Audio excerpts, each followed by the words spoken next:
Thank you. I want to thank my colleagues, Governor Burgum, Congressman Mills, and Congressman Donalds for laying out the political backdrop here. This is a politicized persecution that is nakedly apparent. What I want to do is dive a little bit deeper into what we actually learned today in that courtroom. What do we see in there? First of all, I learned a lot from being in there in person. It is one of the most depressing places I have been in my life, but it is fitting because the only thing more depressing than the environment of that courtroom is what's actually happening in there. It's straight out of a Kafka novel. The prosecution's main strategy appears to be to bore the jurors into submission. And if you look in that direction, sadly, it may appear to actually be working.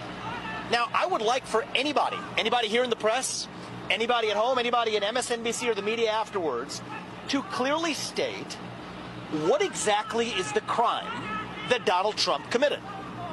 Oh, wait. We have not heard a good answer to that question. It has been vague until today.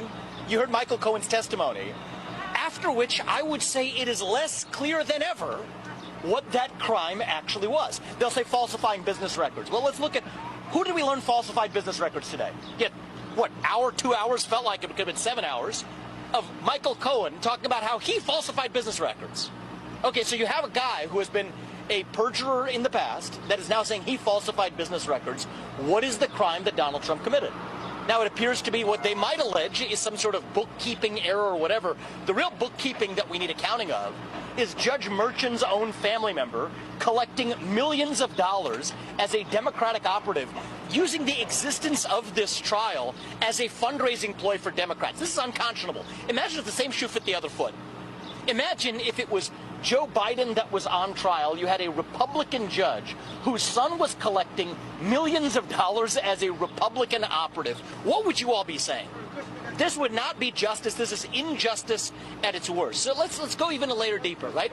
Because let's go even a layer deeper, actually. The alleged crime here is supposedly, they try to point to this every day, that he does not actually use campaign funds, that he used personal funds. Well, let's get this straight. Suppose Donald Trump had used campaign funds to make a personal expense. They'd be going after him for that. So if they're going to get him going or they're going to get him coming, that is the best proof that this is a politicized sham. Let's go through it piece by piece. If you tell somebody to go buy you a suit and you want to look good on television because that'll affect the voters, the way voters vote for you, you know what? They prosecute politicians if they use campaign funds to buy a suit. If they say, go get a haircut, if you use campaign funds to get a haircut because you want to look good to the voters, they will actually prosecute you for using campaign funds for a personal expense. Yet the entire legal theory of this case, the whole case that Alvin Bragg has brought, depends on one premise for them to charge this as a felony, is that Donald Trump somehow should have used campaign funds to make an allegedly personal payment. Yet if he had done that, their case against him would be even stronger. This is garbage. That is the best proof that you have that if they're going to get him going or get him coming, it's damned if you do, damned if you don't. This is a sham. This is not the United States of America. This is some third-rate banana republic.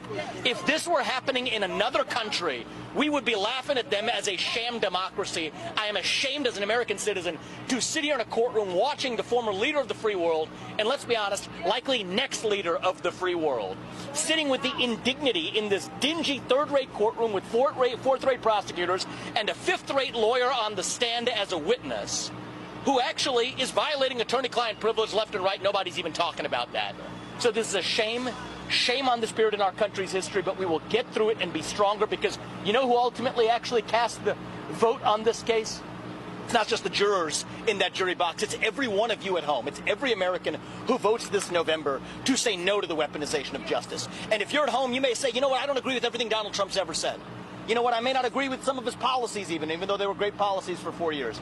But you do agree, whether you are Democrat or Republican or black or white or gay or straight or man or woman, that our justice system should be blind to politics. That regardless of whether your last name is Biden or Trump, regardless of whether you've been a politician or not, you get a fair shake in our own legal system. And when you have a prosecutor who campaigned on the pledge of going after Trump and then keeps his campaign pledge, when you have a judge whose kids are collecting money from Democratic operatives by fundraising off the very trial that that judge is presiding over, and then telling the U.S. president that he's subject to a gag order, that he can't talk about it, that is not justice. That is a bastardization of what this country was founded on. And I'm here And all of us are here as friends of Donald Trump, supporting him in our personal capacity, sharing our opinions. That's why we're here today. But I hope every American at home who isn't able to be in that courtroom is able to see what's actually happening there. And when you do, we will have a landslide of historic proportion this November if every American understands the injustice that's playing out in that courtroom today. So may God bless our country. I pray for our future, and let's pray for our country being stronger on the other side of this disgusting sham politician prosecution. Doug?